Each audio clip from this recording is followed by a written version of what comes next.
Okay guys, I've definitely been to this station before with the EV6 GT, and a few of these chargers were not working back then. It seems they have fixed most of the issues and complaints here. Of course, we have the i7 right here, and it's glory. I'm gonna use this Henrietta charger here. DC fast charging with up to 100 kilowatts on this charger. Output, car can take up to 200 kilowatts at a time, so not that bad. We don't need that much range. We have like 117 miles. Just need to bump it up a little bit, do it a little bit of a road trip.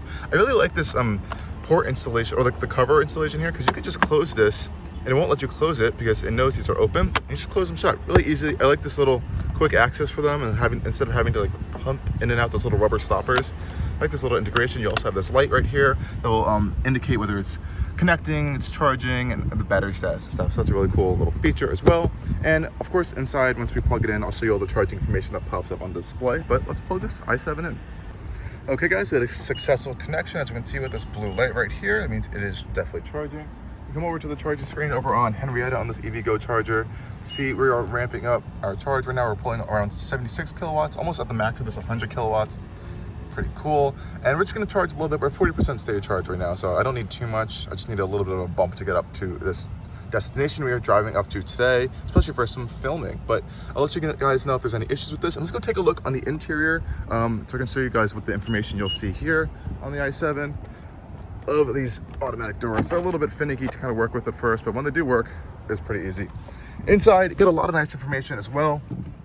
You can see your state of charge here, as well as the kilowatt hours or kilowatts you're pulling in, all that nice stuff. I do like this big display here. And if you do have it planned into your route guidance system and your infotainment screen, it will precondition the battery if it knows you're going to a DC fast charger. So there is a charging screen we can see in here. New iDrive is a little bit confusing to get used to after a little bit. Charging, here we go. So once you're in charging, you see preconditioning battery. It will actually do this automatically if you go to, if you plan it out through the map, which is pretty cool. Otherwise, you can activate it manually if you do need that feature turned on. A lot of cool charging features. You can set an AC limit. You can set a charging target as well. Obviously 100%, we'll do like 95,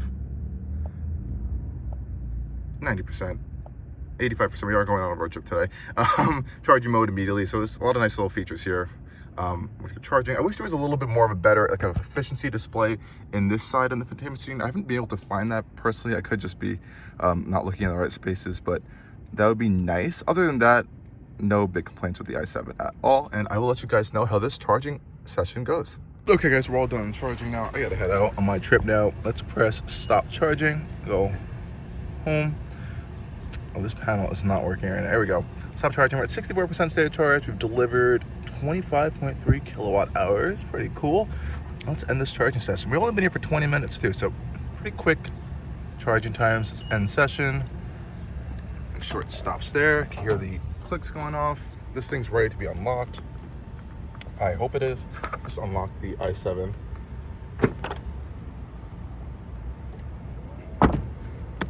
There we go. Hop back into here, and we're all done. Let's see if we have any results showing up on this display on the EVgo station. If it takes its time processing. While it does that, I'm just going to close up the charge ports. Let's head off on our trip.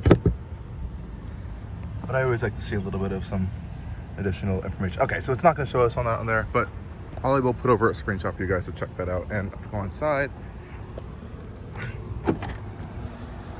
should open up completely. Okay, these doors have a mind of their own sometimes, guys. And we can get inside. Door closes. Nice enough, easy for us. And now we can see we have 172 miles of range, so not bad. Anyways, let's go on to the next journey and next charging session. Okay guys, we're in the i7, we're on the highway now. We have about 117 miles of range, though we're still like another like 40 miles on this journey, and there's no chargers where I'm going really. So we're gonna stop actually at the Tesla supercharger in Brewster, New York, which has the magic connector. I want to try that out to see if it works with the i7, because I tried it out with the EV6 GT when I had that, and we did have some issues actually using the magic connector. So I want to see if it works with the i7, and we're only about 2.5 miles or 2 miles-ish away actually from this supercharger. So I'll head over there and I'll let you know how this whole process works. Okay guys, you join me back at another charging session. Over here we're at the Tesla supercharger in Brewster, New York, which happens to have a magic connector on it. And I'm just gonna turn around. There's a nice Dunkin' Donuts right here. It's a really nice little spot. And the i7's parked right over there charging up. It's actually been going almost around 150 kilowatts for the past like 15 minutes, which is pretty impressive. But let's go check and see what's going on with the charging status, and we'll head off and start filming this review video for you guys. Okay guys, we are inside the i7, and you can just take a look and see what's going on here. We are pulling around 146 kilowatts out of this Tesla supercharger. We're at 201 miles of range now, 63%. This has actually been pretty impressive. I came here around like 40-ish%. Not bad, and it's been charging really fast. I've had zero issues as well, unlike the Kia EV6 GT, which had a whole bunch of problems. So good job for BMW with being super compatible with a whole bunch of chargers. Now, if you can ever see, one of the downsides with this is that I can only really use certain superchargers because of how the placement of the charge port is on this i7. I also have to back up really far back in order to be able to plug it into, because these cables are currently really short on the current superchargers. I think the V4 ones are gonna have longer cables, but that's my current situation right here. But you can definitely hear the fans running on the supercharger itself. This is what the Magic Dock connector looks like. It's connected to this Tesla plug-in. It's just really cool. It's plugged right into a little port right here. But you know, all of these vehicles will be coming out with it built into the cars. BMW has not announced that though. They are building their own charging network with a whole group of other auto manufacturers right now. Nonetheless, pretty cool this is working, and it's been working flawlessly so far, so good job BMW. So everyone, so far so good with the i7 charging at this Tesla supercharger with the Magic Dock. This has actually been the third time I've charged the i7 this week, and I didn't actually have to. It was just kind of testing around the different networks. So I tried Electrify America, I tried EVgo, and now we're trying the Tesla supercharger with the Magic Dock. And I've had no problems once, which is actually impressive. I did have a Kia EV6 GT just a few months ago. I actually had a few issues at a few different chargers. Two of the cases were the charger's fault, but the one charging at this particular supercharger with the Magic Dock was the car's fault, from what I read on some online forums. It just the Hyundai Kia eGMP platform just wasn't good at talking to these Tesla superchargers with the Magic Docks at the time. That could have changed by now. It's been definitely a few months, so I'll be interested to see if that's changed. Nonetheless, this i7 has been perfectly flawless. There's even an i3 over there charging, and a whole bunch of Model 3s and Model Ys charging over here too. And I could definitely notice that once more cars have just pulled into here, we saw a drop in the kilowatts being delivered to the car, which is expected as the superchargers are shared. But when we were all alone, we were pulling around almost 150 kilowatts, which is impressive, which allowed me to really charge up this thing to almost 80% now. And it might not even need to be charged 80%, but I have to go film the whole review video for this, guys, and POV drive. So gonna need a little bit of that juice in there, definitely, for sure. But nonetheless, the efficiency on the i7 has been pretty solid over the past week as well. And I really haven't noticed any issues with range. I just did a road trip of about 50 miles, and the range estimator is really conservative and really careful on this thing because it didn't even really move. So I think this thing's way more efficient than even BMW is claiming, which is pretty impressive. Okay guys, we're all done charging here, and all I have to do now is just unplug it like this.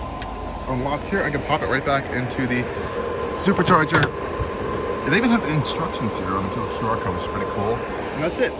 We'll go head off in the i7. I will definitely put up the statistics that we got from this on the video, but nonetheless, successful charging station. Then go head off and do some filming for you guys now. I'll show you guys inside the i7 really quick. Store, it's good sometimes when it works, other times it freaks me out. Otherwise, it's pretty cool. Anyways, yeah, we have 241 miles now on the i7 at 76% state of charge. Pretty nice. And that was a successful charge here at this supercharger.